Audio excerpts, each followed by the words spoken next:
Ние се наоѓаме во местноста Бањиче. Тоа е едно од излетничките места кое вообичаено за првомајските празници секогаш било полно со посетители, каде граѓаните цел ден се собирале со пријатели на чист и свеж воздух. Многу годинава поради вонредната состојба со коронавирусот, но и ограниченото движење, односно тоа што граѓаните морат до 14 часот да се приберат во своите домови, годинава има едно подруго одбележување на 1 мај. Овде утринава сретнавме голем број на граѓани кои решиле само рекреативно да се прошетаат до Бањиче да фатат свеж воздух. Собирања како минатите години велат, оваа година ќе нема. Доколку анкетата е подготвена, предлагам да ја погледнеме. Нема време и нема собирање, тоа е пораката.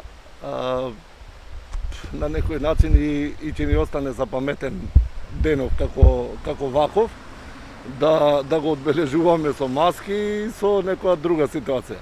Да се надеваме ни останува дека за следниот 1 мај ќе биде онаа наша стара позната приказна. Нема никаде да се собереме, вака до Бањиче ќе се прошетаме, така една релаксација. Инако порано сме се собирале многу, тука сме ишле со јадење, со пиење, дружба, па музики, па едно друго, тука на Кале, па и на многу други излетнички места се идело. Обично старите тетовци иделе на Бањиче и на Кале, на овој ден. Така сме прославувале, ама народ имало многу, се берело народ.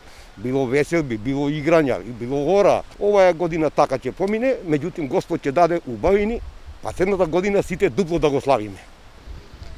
Од овде ние ќе заминеме во обиколка на уште некое друго излетничко место во околината на Тетово, па комплетната слика од тоа како се одбележува 1 мај во ваква ситуација, во вонредна ситуација, ќе погледнеме во следните информативни изданија на Алфа.